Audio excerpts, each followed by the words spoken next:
अब हम बात करेंगे ट्रीटमेंट ऑफ सीजर डिसऑर्डर के बारे में। देखो, कभी भी अगर पहला एपिसोड आता है सीजर का, तो आप पहले चेक करिए कि वो प्रोवोक सीजर था या फिर अनप्रोवोक सीजर था। हिस्ट्री से आपको पता चल जाएगा। अगर प्रोवोक सीजर होता है ना, तो इसके इस केस में आप एंटी एपिलेप्टिक ड्रग्स को यूटिलाइज नहीं करते, इनको यूज नहीं करना आपको। देखो, प्रोवोक में क्या क्या कंडीशन हो सकती है। एक तो फेब्राइल सीजर हो सकता है। तो फेब्राइल सीजर में आप जो है एंटी एपिलेप्टिक ड्रग को तो यूज करोगे नहीं। आप क्या करोगे, जो फीवर का कॉज है, जिसके कारण आपका फीवर आ रहा है, उसको ट्रीट करोगे फेब्राइल सीजर के अंदर। अगर आपका सीजर प्रेसिपिटेट हुआ ड्यू टू अल्कोहल विड्रॉल या फिर अल्कोहल विड्रॉल सीजर है, तो इसमें आपका ड्रग ऑफ चॉइस होता है बेंजोडाइजेपिन। ये आपको याद रखना है। अल्कोहल विड्रॉल सीजर के अंदर आपका ड्रग ऑफ चॉइस क्या होता है? बेंजोडाइजेपिन होता है।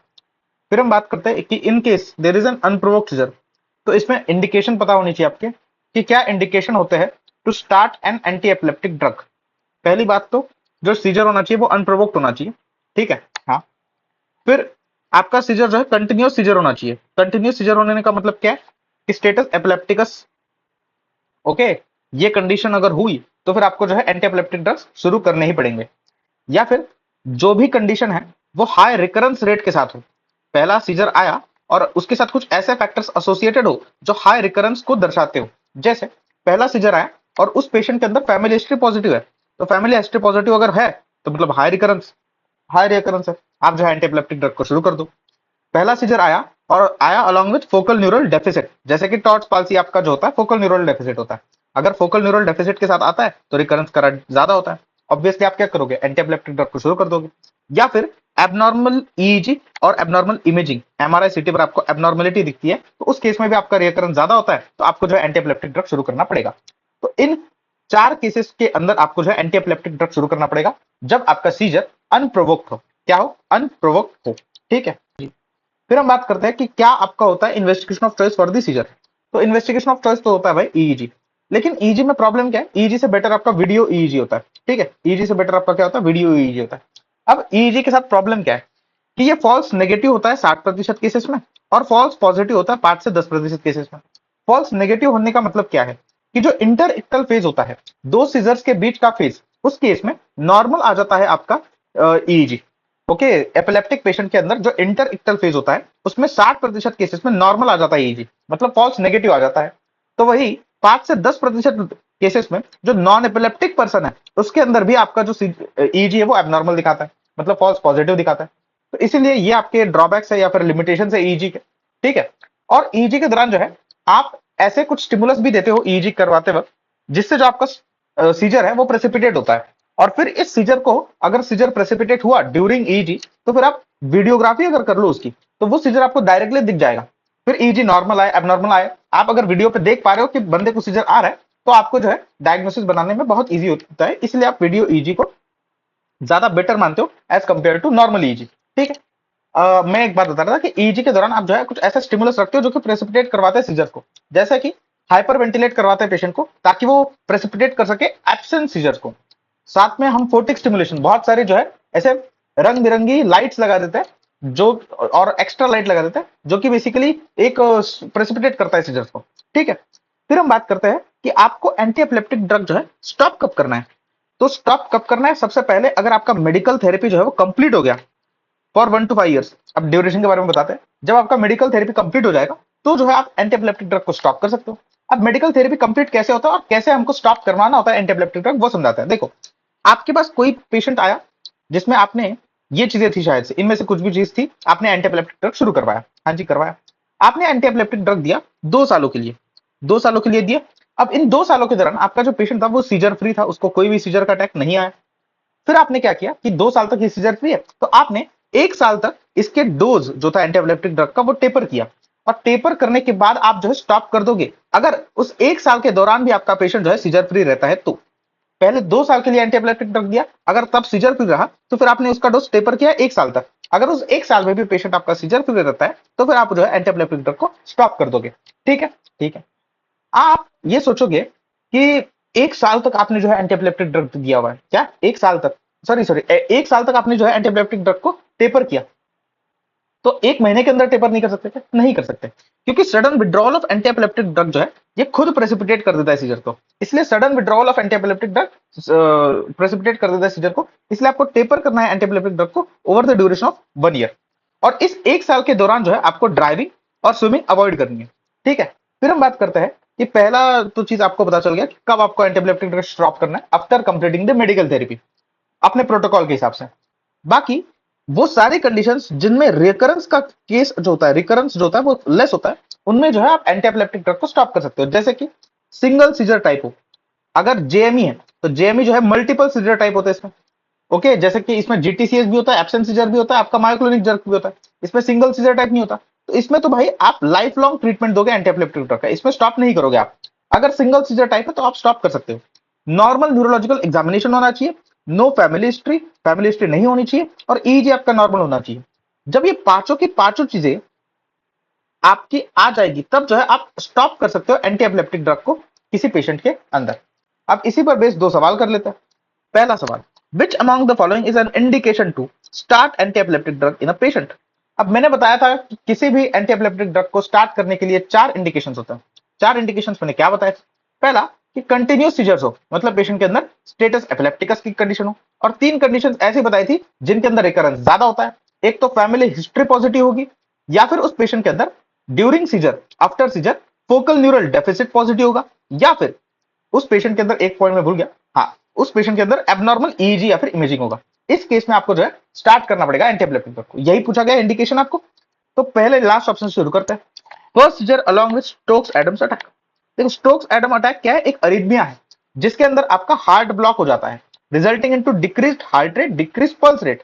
जब डिक्रीज हार्ट रेट रहेगा, डिक्रीज पल्स रेट रहेगा, तो आपका बीपी कम हो जाएगा। जब ब्लड प्रेशर कम हो जाएगा तो आपके ब्रेन तक कम ब्लड पहुंचेगा, resulting into hypoxia of the brain. और आपको पता है hypoxia atrophy of brain results into myoclonic jerks. Myoclonic jerks आएंगे along with loss of consciousness. तो यहां पर ये एक प्रोवोक्ड सीजर है जो आपके हार्ट ब्लॉक के कारण आ रहा है, जो आपके स्टोक्स एडम अटैक के कारण आ रहा है। इसमें आपका treatment of choice anti epileptic drug नहीं होगा। इसमें आपका ट्रीटमेंट ऑफ चॉइस इस हार्ट ब्लॉक को ट्रीट करना होगा, जो कि हम ट्रीट करेंगे बाय गिविंग अ पेसमेकर। ठीक है, फिर दूसरा ऑप्शन पढ़ते हैं। First seizure following alcohol withdrawal. देखो, अल्कोहल विड्रॉल सीजर का तो मैंने आपको ड्रग ऑफ चॉइस बता दिया था, बेंजोडाइजेपिन्स होता है। ठीक है, फिर first seizure in glioma with MRI. MRI मतलब इमेजिंग मोडेलिटी। इमेजिंग मोडेलिटी आपको एबनॉर्मल दिख रहा है, मतलब रेकरेंस ज्यादा होगा, तो ये आपका आंसर हो जाएगा। पहला ऑप्शन पे पढ़ लेते हैं, first seizure with normal MRI. Normal MRI मतलब एबनॉर्मल इमेजिंग नहीं है, तो इस पे तो आप एंटी एपिलेप्टिक ड्रग शुरू ही नहीं करोगे भाई। फिर ये सवाल तो हमने कर लिया। अब हम बात करते हैं इस सवाल के बारे में। एक नॉन अल्कोहलिक है who is brought to emergency by his wife. The person has not consumed alcohol for past 2 days due to religious reasons. The person complained of nausea, vomiting, dizziness. मतलब अल्कोहल विड्रॉल तो हो चुका है इसे। On second day, he developed seizures that progressed to generalized tonic-clonic seizures. Which of the following is the best medication to manage? अब ये case है, classical case है अल्कोहल विड्रॉल सीजर का। तो इसमें ड्रग ऑफ चॉइस जो जाएगा आपका बेंजोडाइजेपिन हो जाएगा, और एक ही बेंजोडाइजेपिन आप यहाँ पे देख सकते हो, डायजेपाम। देखो, अगर ऑप्शन के अंदर यहाँ पर एक और ऑप्शन रहता और इसमें क्लोर डायजोबॉक्साइड दिया रहता। अब क्लोर डायजोबॉक्साइड जो है ये भी आपका बेंजोडाइजेपिन ही है, लेकिन आपको पता है क्लोर डायजोबॉक्साइड जो है ये सिर्फ और सिर्फ ओरल फॉर्म के अंदर अवेलेबल होता है। और ओरल ड्रग थोड़ी ना दोगे आप किसी पेशेंट को जो सीजर के साथ आ रहा है, आप उसको इंजेक्टेबल दोगे ना, और इंजेक्टेबल आपका डायजेपाम है, तो आपका आंसर जो है डायजेपाम हो जाएगा। ये मैंने इसलिए भी बताया क्योंकि साइकेट्री में जब आप पढ़ोगे सिर्फ अल्कोहल विड्रॉल के बारे में, तो सिर्फ अल्कोहल विड्रॉल के लिए जो ड्रग ऑफ चॉइस है साइकेट्री के अंदर वो है आपका क्लोर डायजोबॉक्साइड। और यहां पर अगर अल्कोहल विड्रॉल सीजर्स के साथ पेशेंट आता है तो कोई आप इंजेक्टेबल बेंजोडाइजेपिन दोगे, लाइक डायजेपाम या फिर मिडाजोलम। इतना अगर आपको क्लैरिटी मिला होगा तो फिर हम बात करते हैं first line anti epileptic drugs for focal seizures. तो कौन से है first line anti epileptic drugs focal seizures के लिए? इसके लिए आपको एक निमोनिक याद रखना है, जो है लोकपाल। अब देखो, लोकपाल के अंदर जो पहला एल है वो स्टैंड करता है फॉर लैमोट्रिजीन। पहला एल स्टैंड करता है इसके लिए, आपके लैमोट्रिजीन के लिए। ओ स्टैंड करता है फॉर ऑक्सकार्बाजेपिन, सी स्टैंड करता है फॉर कार्बाजेपिन, पी स्टैंड करता है फॉर फेनेटोइन, और एल स्टैंड करता है फॉर लेविटिरासेटिन। इनके कुछ साइड इफेक्ट्स हैं जिनको हमें पढ़ना है, एक एक करके पढ़ते हैं। जो आपका लैमोट्रिजिन है, इसका सबसे बड़ा साइड इफेक्ट होता है Steven Johnson syndrome. Steven Johnson syndrome में क्या होता है? पूरे बॉडी में रैशेस हो जाते हैं associated with multiple organ failure. लेकिन ये side effect Steven Johnson syndrome का सिर्फ 1% पॉपुलेशन में भी देखने को मिलता है, और वो भी एल्डरली पॉपुलेशन के अंदर देखने को मिलता है। इसीलिए लैमोट्रिजिन को जो है आप एल्डरली पॉपुलेशन के अंदर दो, अवॉइड ही करते हो। दूसरी चीज, ऑक्स कार्बाजेपिन एंड कार्बाजेपिन दोनों मिलके ऐसा एडीएच कॉज करवाता है जिससे ज्यादा एडीएच आपके बॉडी में रिलीज होगा, ज्यादा वाटर एब्जॉर्प्शन होगा, रिजल्टिंग इनटू हाइपोनेट्रीमिया, क्योंकि आपका प्लाज्मा डाइल्यूट हो जाएगा, रिजल्टिंग इनटू हाइपोनेट्रीमिया। अब कार्बाजेपिन जो है हाइपोनेट्रीमिया के अलावा एक और साइड इफेक्ट कॉज करवाता है, that is your aplastic anaemia. फिर हम बात करते हैं पी से फेनोटाइन। अब फेनिटोइन के तो भाई बहुत सारे साइड इफेक्ट्स है जो हम एक एक करके पढ़ते हैं। अब पी फेनिटोइन का जो साइड इफेक्ट्स का निमोनिक है वो फेनिटोइन ही है, जहां पर पी से स्टार्ट करता है आपका P450 इंडक्शन। ये P450 नामक एंजाइम को इंड्यूस करवाता है। H for hyper sensitivity. जब आप आईवी रूट से फेनिटोइन को दोगे तो ये थ्रोम्बोफ्लेबाइटिस कॉज करेगा। आईवी रूट से इसलिए आपको नहीं देना है कभी भी, या फिर अगर देना है तो स्लो इन्फ्यूजन दोगे। किस फॉर्म में दोगे? स्लो इन्फ्यूजन के फॉर्म में हम फेनिटोइन को दोगे, नॉर्मल सलाइन के अंदर मिक्स करके। अगर हम फेनिटोइन को नॉर्मल सलाइन की जगह पर डेक्सट्रोज के साथ मिक्स करवा देता है तो इस तरीके से प्रेसिपिटेट कर जाएगा आपका फेनिटोइन। इसलिए याद रखें कि जब भी हम फेनिटोइन को इन डेक्सट्रोज देते हैं तो आपका जो फेनिटोइन है ये प्रेसिपिटेट कर जाता है कुछ इस तरीके से। तो फेनिटोइन को कभी भी अगर आपको देना है तो मिक्स करके दीजिए विथ नॉर्मल सलाइन, ना कि डेक्सट्रोज के साथ। फिर हम बात करते हैं कि जो तीसरा आपका साइड इफेक्ट होता है that is enlargement of gums, जिसे हम जिंजिवल हाइपरप्लेजिया भी कहते हैं। ये होता क्यों है? ये होता है क्योंकि आपका फेनिटोइन जो है ये प्लेटलेट डिराइव्ड ग्रोथ फैक्टर के नंबर को इंक्रीज कर देता है, इनके रिसेप्टर्स को इंक्रीज कर देता है on the gums, resulting into enlargement of the gums. साथ में निस्टैग्मस और yellowish discolouration of the skin, ये भी साइड इफेक्ट्स है। निस्टैग्मस क्या होता है? Lateral beating movement of the eyes. Yellowish discolouration of skin, ये भी देखा गया है साइड इफेक्ट। टेराटोजेनिसिटी। अब आपका फेनिटोइन और एक आगे हम और ड्रग पढ़ेंगे वैल्प्रोएट, ये दोनों टेराटोजेनिक ड्रग्स है और ये इनकी टेराटोजेनिसिटी से बच्चे के अंदर होता क्या है ये भी आपको याद रखना है। तो बच्चे के अंदर आपका फेनिटोइन जो है ये फीटल हेडेटोइन सिंड्रोम कॉज करता है। इस फीटल हेडेटोइन सिंड्रोम के क्या क्या कंपोनेंट्स होता है? पहला होता है माइक्रोएन्सेफेली, दूसरा होता है शॉर्ट लिम्स और तीसरा होता है डिफेक्ट। डिफेक्ट किसके अंदर? लिप के अंदर एंड पैलेट के अंदर। कौन सा defect? Cleft lip and cleft palate. फिर हम बात करते हैं ऑस्टियोमेलेशिया, ये भी एक साइड इफेक्ट होता है फेनिटोइन का। एंड इंपेयर्ड फोलेट लेवल्स, क्योंकि ये डिक्रीज कर देता है absorption of folate levels, folate, and increase कर देता है excretion of folate, resulting into megaloblastic anaemia, resulting into megaloblastic anaemia. और फिर हम लास्ट में बात करते हैं निस्टैग्मस के बारे में। लास्ट में फिर से nystagmus that is lateral beating movement of heart, ये होता है आपका फेनिटोइन के टोटल साइड इफेक्ट्स। फिर हम बात करते हैं लेविटेरासिटम के बारे में। तो लेविटेरासिटम का साइड इफेक्ट एक ही है कि वो इरिटेबल होता है, इरिटेबिलिटी कॉज करता है। अगर इतनी आपको क्लैरिटी आ गई है तो अब हम बात करते हैं इस क्वेश्चन के बारे में। A 25-year-old woman with the history of epilepsy presents to emergency room with impaired attention and unsteadiness of gait. Her phenytoin levels is high. Examination of the eyes would most likely show which of the following. अब phenytoin level high है तो phenytoin की toxic levels होंगे basically. देखो किसी भी drug के therapeutic levels होते हैं, टॉक्सिक लेवल्स होते हैं। टॉक्सिक लेवल्स को वो साइड इफेक्ट शो कर ही देता है। तो यहाँ पर जो फेनिटोइन का साइड इफेक्ट आपको देखने को मिलता है आइज के अंदर, वो आपको मैंने 2 बार बताया, यहाँ पर भी बताया निस्टैग्मस। निस्टैग्मस क्या होता है? इसका निस्टैग्मस का मतलब lateral beating movement of the eyes, तो ये आपको देखने को मिलेगा। फिर हम बात करते हैं कि what is the most preferred anti epileptic drug in case of elderly. देखो एल्डरली के अंदर हम कौन कौन से ड्रग यूज नहीं कर सकते? लैमोट्रिजिन को यूज नहीं कर सकते क्योंकि एल्डरली के अंदर वो ज्यादा तौर पर ज्यादा चांस होता है कि वो स्टीवन जॉनसन सिंड्रोम कॉज करता है, इसलिए लैमोट्रिजिन को तो यूज करेंगे नहीं। यहाँ पर स्पेसिफिकली एक लाइन लिखी गई है कि कार्बाजेपिन और ऑक्सकार्बाजेपिन इनको एल्डरली के अंदर अवॉइड करो due to increase risk of hyponatraemia in elderly. जो आपका बच जाता है drug that is your phenytoin. अब फेनिटोइन जो है ऑस्टियोमेलेशिया कॉज कर रहा था।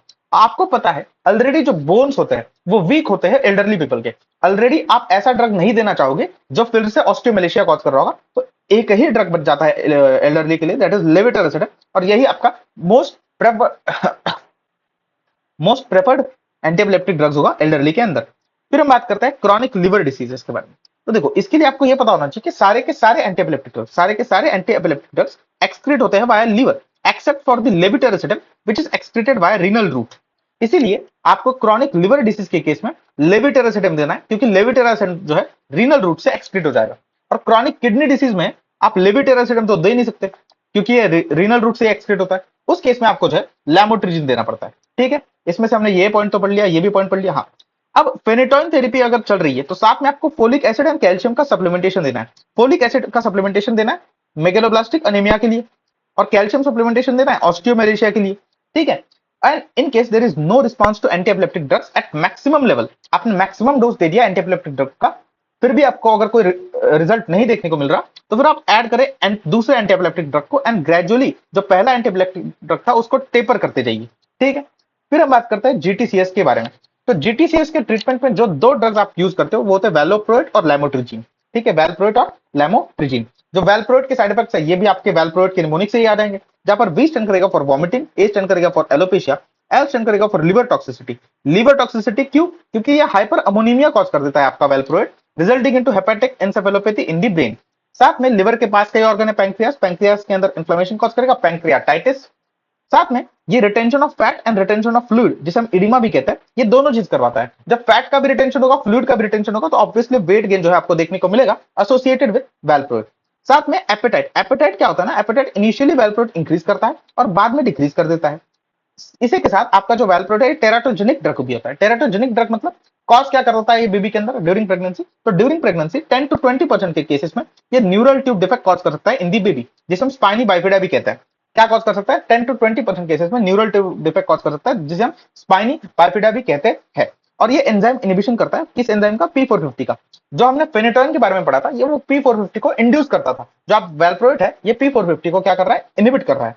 ठीक है, तो ये आपके वैल्प्रोइड के साइड इफेक्ट्स पढ़ लिए। वैल्प्रोइड और लैमोट्रिजिन इन दोनों को हम जीटीसीएस के अंदर यूज करते हैं। इस सवाल को सॉल्व कर लेते हैं। ये सवाल क्या कह रहा है, अ 26-year-old female had frequent episodes of focal left hand shaking followed by GTCS, which drug would be the most appropriate anti-epileptic drug? अब जो पहला लेक्चर हमने सीजर का देखा था, उसी के अंदर ये हमने पढ़ लिया था कि पहले फोकल लेफ्ट हैंड शेकिंग, मतलब पहले फोकल सीजर आया, उसके बाद जीटीसीएस आया। ये क्या है, फोकल सीजर है विद सेकेंडरी जनरलाइजेशन। एक डिस्क्रीट लीजन था जिसके कारण फोकल सीजर आया, और उस डिस्क्रीट लीजन के आजू बाजू में बहुत सारा सेरेब्रल इडिमा प्रेजेंट था, जो प्रेसिपिटेट किया सीजर, जनरलाइज सीजर। ठीक है, और आपको पता है कि ये focal seizure with general secondary generalization के अंदर जो है हम फोकल सीजर का ही ड्रग ऑफ चॉइस यूज करेंगे। फोकल सीजर के लिए आपके पास लोकपाल निमोनिक है फर्स्ट लाइन ड्रग का। यहाँ पर जो है लोकपाल के अंदर सिर्फ और सिर्फ ऑक्सकार्बाजेपिन ये ड्रग दिख रहा है, तो इसलिए आपका ऑप्शन हो जाएगा पहला। अब हम बात करते हैं एब्सेंट सीजर के अंदर। टिपिकल एब्सेंट सीजर अगर है तो उसमें फर्स्ट लाइन ड्रग्स होते हैं आपके ईबीएल, जहां पे E for ethosuximide, valproate and lamotrigine. Atypical absent seizure में जो है, ये मैंने बताया था कि they are anti epileptic drug resistant होता है, ये आपके चलते नहीं है अटिपिकल एब्सेंट सीजर के अंदर, लेकिन फिर भी अगर हमको देना ही रहा तो हम वैल्प्रोइड देते हैं। क्या देते हैं, वैल्प्रोइड देते हैं। फिर हम बात करते हैं जुवेनाइल मायोक्लोनिक एपिलेप्सी। पहली बात तो जुवेनाइल मायोक्लोनिक एपिलेप्सी में एंटी एपिलेप्टिक ड्रग आपको लाइफ लॉन्ग देना होता है। लाइफ लॉन्ग क्यों देने होता है, क्योंकि इसके अंदर मल्टीपल सीजर टाइप होता है, इसमें जीटीसीएस भी होता है, इसमें मायोक्लोनस ड्रग भी होता है, और इसमें एब्सेंट सीजर भी होता है। तो इसलिए आपको इसको लाइफ लॉन्ग थेरेपी होती है, जिसमें आपको वैल्प्रोइड, लैमोट्रिजिन और लेवेटिरासेटाम आप दे सकते हो। अब कौन से ड्रग आपको अवॉइड कर रहे हैं जुवेनाइल मायोक्लोनिक एपिलेप्सी के अंदर, तो आपको कार्बामाजेपिन और फेनिटोइन, ये दो ऐसे ड्रग्स हैं जो कि अवॉइड करने हैं जुवेनाइल मायोक्लोनिक एपिलेप्सी के अंदर, क्योंकि दोनों ड्रग्स कार्बामाजेपिन और फेनिटोइन खुद जो है मायोक्लोनस को ये करता है, खुद जो है मायोक्लोनस को प्रेसिपिटेट कर देता है। अब यहां पर बोला गया है कि लैमोट्रिजिन भी रेयरली मायोक्लोनस को प्रेसिपिटेट करता है, लेकिन हमने देखा कि लैमोट्रिजिन तो खुद फर्स्ट लाइन ड्रग है जुवेनाइल मायोक्लोनिक एपिलेप्सी।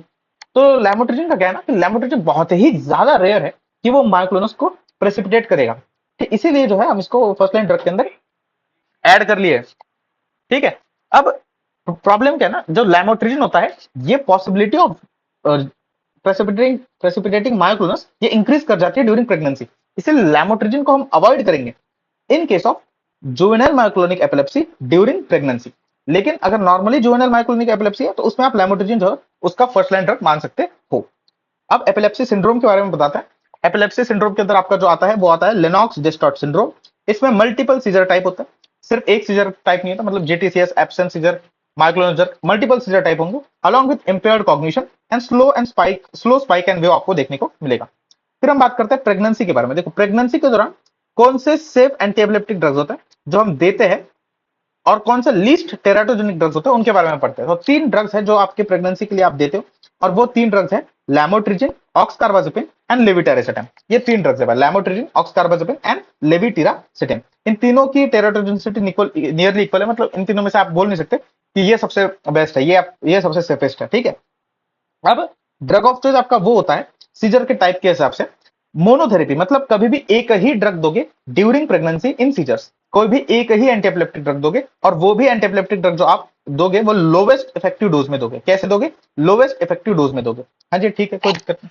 अब आपको यह पता होना चाहिए कि कोई भी एंटी एपिलेप्टिक ड्रग जो है 100% टेराटोजेनिक नहीं होता, 100% टेराटोजेनिक नहीं होता। सबसे ज्यादा मोस्ट टेराटोजेनिक ड्रग जो है आपका, most teratogenic anti epileptic drug जो है वो है आपका वैल्प्रोइड।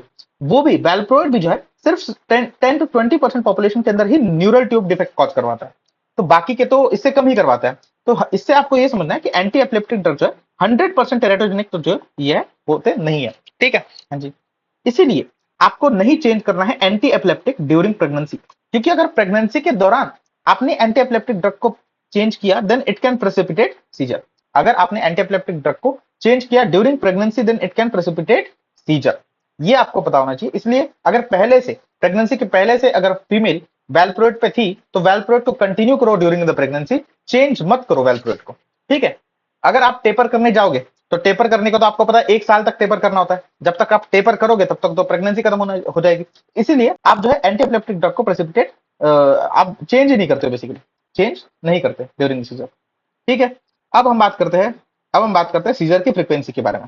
तो सीजर की फ्रीक्वेंसी 30% फीमेल्स के अंदर इंक्रीज हो जाती है ड्यूरिंग प्रेगनेंसी, 20% फीमेल्स के अंदर डिक्रीज हो जाती है ड्यूरिंग प्रेगनेंसी, एंड 50% फीमेल्स के अंदर जो सीजर की फ्रीक्वेंसी होती है वो अनचेंज होती है। अब पहली बात, हर एक का रीजन समझते हैं। ये 30% फीमेल के अंदर इंक्रीज क्यों हो रही है सीजर की फ्रीक्वेंसी? वो इसलिए हो रही है क्योंकि सीजर्स के दौरान क्या होता है, एमएसएस बढ़ जाता है, वॉमिटिंग बढ़ जाती है। वॉमिटिंग बढ़ने से क्या होता है, जो आपका ओरल एंटी एपिलेप्टिक ड्रग चल रहा था उसका एब्जॉर्प्शन घट जाता है, resulting into increase frequency of seizure frequency. साथ में डिक्रीज क्यों होती है सीजर की फ्रीक्वेंसी? क्योंकि प्रेगनेंसी के दौरान प्रोजेस्टेरॉन के जो हार्मोन के लेवल्स होते हैं वो बढ़े हुए होते हैं, और ये प्रोजेस्टेरॉन के हार्मोन लेवल जो है सीजर के थ्रेशोल्ड को इंक्रीज कर देते हैं, thus resulting into decrease seizure frequency during pregnancy. और अनचेंज आपको 50% पॉपुलेशन के अंदर देखने को मिलता है।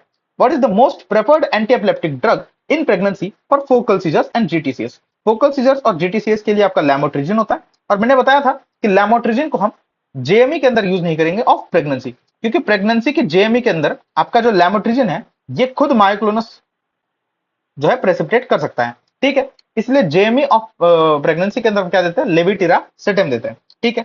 अब ब्रेस्ट मिल्क के अंदर एक्सप्रेशन की अगर बात करें तो पहली बात तो आपको बता दूं, इसमें बताया गया है कि ब्रेस्ट मिल्क के अंदर सबसे ज्यादा एक्सक्रीशन होता है वो लेविटिरासेटम का होता है, और सबसे मिनिमम एक्सक्रीशन होता है वो वैल्प्रोएट का होता है। लेकिन ये मैटर ही नहीं करता कि आपकी फीमेल, आपकी जो प्रेग्नेंट फीमेल है वो लेविटिरासेटम पे हो, वो वैल्प्रोएट पे हो, आपको ड्रग चेंज नहीं करना, जस्ट इसलिए क्योंकि आप जो है ब्रेस्ट फीडिंग करने वाले हो।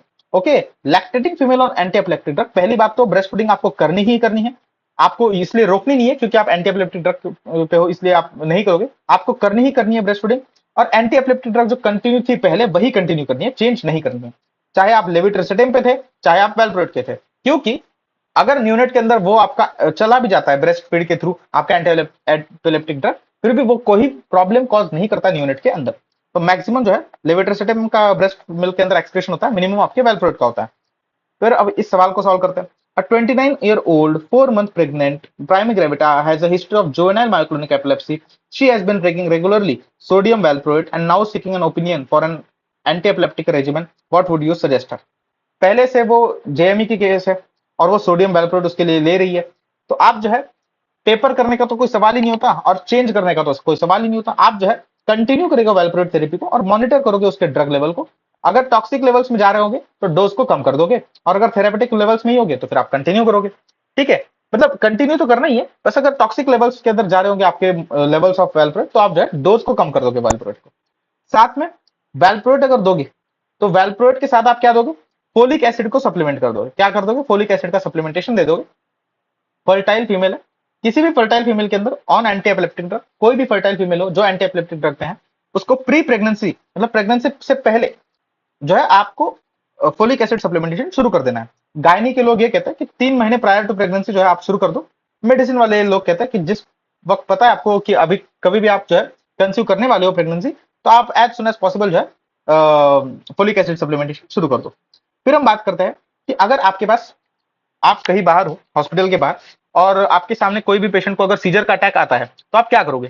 पहली बात तो आपको पेशेंट के साथ रुकना है, stay with the patient, stay, और पेशेंट को सेफ रखो अवे फ्रॉम दी ऑब्स्टेकल्स, क्योंकि उसके दौरान क्या होता है ना, आपके पूरे बॉडी की जर्की मूवमेंट्स होती रहती है, ठीक है। उस जर्की मूवमेंट्स के दौरान क्या हो सकता है कि अगर सर की जर्की मूवमेंट्स हो रही है तो आपके सर को इंजरी हो सकती है, तो इसलिए अवे फ्रॉम ऑब्स्टेकल्स आपके पेशेंट को रखो। फिर साथ में से साइड ऑन रिकवरी, मतलब जब पेशेंट आपका रिकवर कर जाए, जब उसके जर्क्स वगैरह रुक जाए, तो उसको आप लेफ्ट लैटरल पोजीशन के अंदर रखोगे। कौन से पोजीशन के अंदर रखोगे? लेफ्ट लैटरल पोजीशन के अंदर, ताकि एस्पिरेशन ना हो, आपके सलाइवा का एस्पिरेशन ना हो, और अगर उसके माउथ के अंदर कुछ भी है उसका एस्पिरेशन ना हो, इसलिए लेफ्ट लैटरल पोजीशन के अंदर आप रखोगे, ठीक है। अब क्या चीज नहीं करनी है, आपको ओरली कुछ भी नहीं फीड करना है during this attack of seizure. During this attack of seizure आपको ओरली कुछ भी फीड नहीं करना है, क्योंकि ओरली कुछ भी आप फीड करोगे उसके थ्रू एस्पिरेशन हो सकता है लीडिंग टू अदर कॉम्प्लिकेशंस। अब और आपको होल्ड नहीं करने, हाथ पैर नहीं पकड़ के रखने उस पेशेंट के, जब तक उसका सीजर है आप कुछ कर नहीं सकते, हॉस्पिटल के बाहर हो, आपको बस उसको सीजर के खत्म होने का वेट करना है और उसको लेफ्ट लेटरल पोजीशन में डालना है ताकि एस्पिरेशन ना हो सके।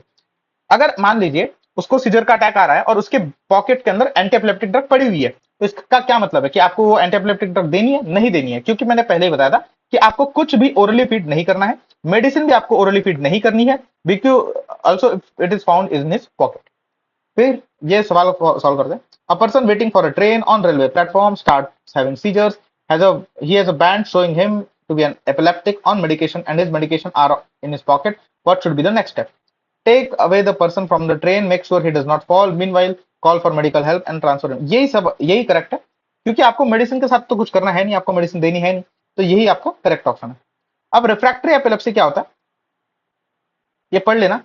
ये लास्ट ऑप्शन क्या कह रहा है? लास्ट ऑप्शन कह रहा है take the person away from the train, give him medication. अगर मेडिकेशन और वाटर दोगे तो एस्पिरेशन बढ़ हो सकता है, इसलिए नहीं दोगे आप। Take the person away from the train, make him lie down holding his leg up. Holding his leg up ये तब करते हैं जब सिंकोप का पेशेंट हो। ये सिंकोप का नहीं है ना, सीजर का पेशेंट है। Take the person away from the train, stuff handkerchief, ये तो बिल्कुल नहीं करना होता, ये करते हैं नॉर्मली, जनरली अगर देखा गया है हैंकर को स्टफ कर देते हैं माउथ के अंदर ताकि टंग पीछे ना जाए, लेकिन ये करना नहीं होता, ठीक है। फिर हम बात करते हैं रिफ्रैक्टरी एपिलेप्सी। देखो रिफ्रैक्टरी एपिलेप्सी क्या होता है? Refractory epilepsy is patients not responding to more than 2 anti epileptic drugs is defined as refractory epilepsy. और ये जो 2 एंटी एपिलेप्टिक ड्रग्स है आपके फर्स्ट लाइन होने चाहिए। तो इनके अंदर रिफ्रैक्टरी एपिलेप्सी के अंदर आपको जो है नॉन फार्माकोलॉजिकल ट्रीटमेंट लग सकता है। नॉन फार्माकोलॉजिकल आपके पास 3 ट्रीटमेंट्स है। पहला vagus nerve stimulation. Vagus nerve जो है ये बेसिकली आपका 10th क्रेनियल नर्व होता है। इसको अगर जब हम स्टिमुलेट करते हैं तो आपका गाबा जो है बढ़ जाता है। जब गाबा के लेवल्स आपके बढ़ जाएंगे तो गाबा जो है बेसिकली एपिलेप्टोजेनिक फोकस को इनहिबिट कर देता है। गाबा क्या करता है? गाबा बेसिकली आपका इनहिबिटरी न्यूरोट्रांसमीटर था, तो जो एपिलेप्टोजेनिक फोकस है उसको इनहिबिट कर देता है आपका गाबा। कीटोजेनिक डाइट, कीटोजेनिक डाइट क्या होता है? हाई फैट डाइट और लो कार्बोहाइड्रेट डाइट। उसमें ज्यादा फैट्स होता है, ज्यादा फैट्स होगा तो ये फैट्स एटीपी प्रोड्यूस करने के लिए बीटा ऑक्सीडेशन करेगा। During this beta oxidation ketone bodies के साथ साथ गाबा भी रिलीज होता है। गाबा जब रिलीज होगा तो गाबा अगेन क्या करेगा? इस एपिलेप्टोजेनिक फोकस को ये कर देगा, इनहिबिट कर देगा। फिर एपिलेप्सी की सर्जरी, मतलब जो लीजन है आपके ब्रेन के अंदर रिजल्टिंग इनटू दी एपिलेप्सी, उस लीजन को ही आप रिमूव कर दो सर्जिकली। तो ये यहाँ पर मैं ट्रीटमेंट जो है नियरली आधा कंप्लीट कर चुका, थोड़ा सा 5 10 10 15 मिनट का बाकी है, वो अगले